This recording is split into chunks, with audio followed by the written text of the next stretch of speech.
Hi friends, my name is Tony Yates and today I want to talk to you about SuperOffice Extensibility points. Today I want to share with you information pertaining to our external web service APIs.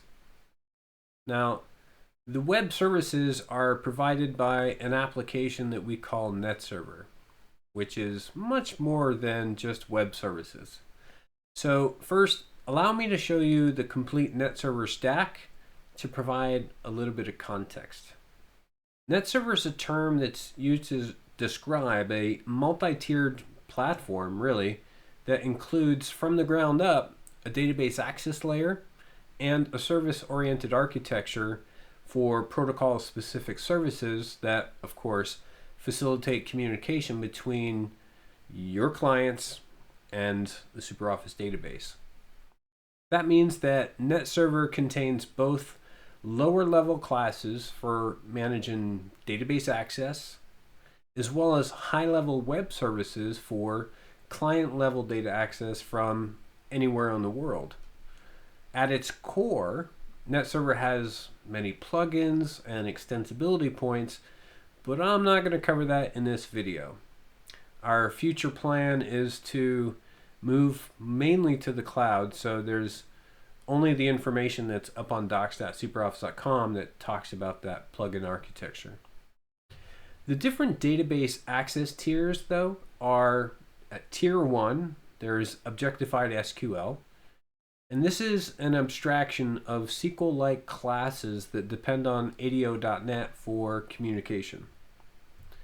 Tier 2 contains row classes that they're similar in nature to ADO.NET data tables and data rows, but not really. It's similar.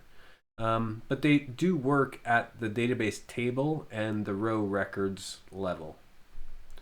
Tier 3 contains business entity classes where properties are either intrinsic data types like integers or strings or doubles, as well as row types like person row or sale row. This tier is used mainly by, used to be, fat clients before distributed computing became so prevalent.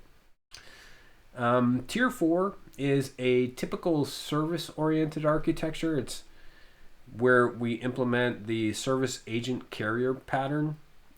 It's much like an API gateway where all higher levels service proxies depend on it for database access.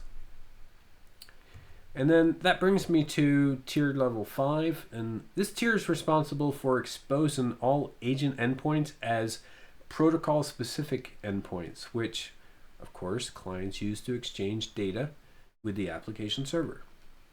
In this video, I want to talk about and share with you information just pertaining to tier 5 and the web service endpoints used by you. So the web services let you work with the database without having to know any of the details of how the database is stored, or specifically how the data is stored in the database.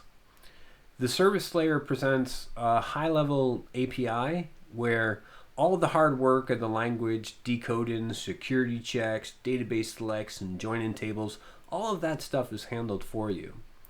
A single service call can represent many database queries, contain database logic, such as looking up user preferences and setting default properties with the correct data.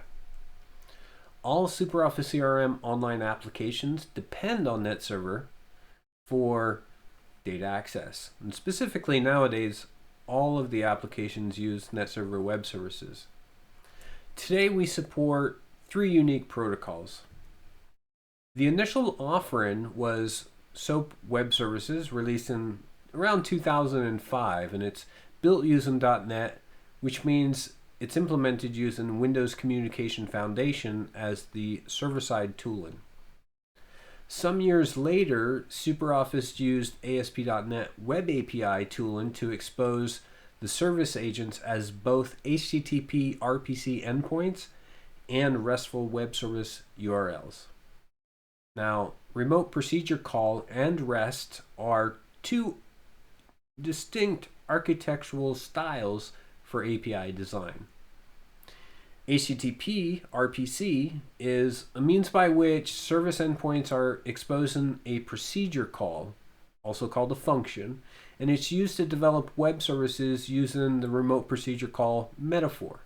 Now, while most RPC implementations support both GET and POST, and sometimes others, the SuperOffice implementation only supports POST requests.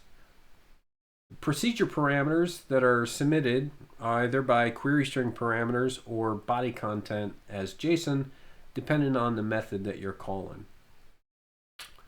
A RESTful web service endpoint uses HTTP verbs like get, post, patch, put, and delete to perform all operations. Developers only need to know about the server resource URLs and don't have to be concerned with the individual function names. Let's move on, look at the different types of APIs available. In the previous section, you learned about SuperOffice NetServer and the 3 types of web services that it exposes to client. The current version of SuperOffice, version 10, supports all 3 protocols. However, we expect to remove all SOAP support in version 12. Therefore, we recommend all existing integrations and new projects to begin using the RESTful APIs or HTTP RPC endpoints.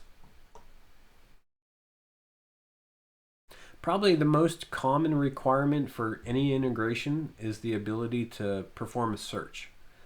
A search can be a simple lookup, or it can be a complex query with a complex set of criteria for filtering. SuperOffice provides several ways to search for CRM content, and all of these depend on 2 fundamental data sources, MDO providers and archive providers. MDO stands for Multi-Department Organization, and MDO list providers were historically used to limit access to list items that you see throughout the product. You see, when administering lists inside SuperOffice, and when those lists have use, grouping, and filtering option enabled, it's possible to limit access to certain types of list items based on a user's user groups. That's a little bit beyond the scope of my point here, which is just to explain the origin of MDO providers and their original intended purpose. Since then, however, MDO lists have been created to fetch everything from address formats to weekdays. There are a lot of them, and they're all documented on docs.superoffice.com. Archive providers are different, though. Fundamentally, an archive provider is like a database view. Each have a unique name, they expose a fixed set of selectable fields, and mask their join logic, which is dynamic based on the desired columns that you're asking for. Underneath the hood lies the dynamic system that, based on the requested fields, creates only the joins that are necessary to return the requested data. Most MDO providers do accept simple criteria to narrow down the results, but archive providers are the only way to request data based on a complex set of criteria. Selection queries, which are normally created by users inside the client, but they are available via the API. You can create them and then you can consume them via the API. They also leverage archive providers as data sources. OData queries are available when using the RESTful API endpoints, such as contact, person, and sale. And we'll cover that in more detail in a future video. All of the main CRM entities, as well as custom objects, are available in the API. Everything you can do inside the client, you can do with the APIs. And that means, assuming you've provided the right credentials that have the appropriate data rights, you can go ahead and create, update, and delete pretty much every entity type in SuperOffice.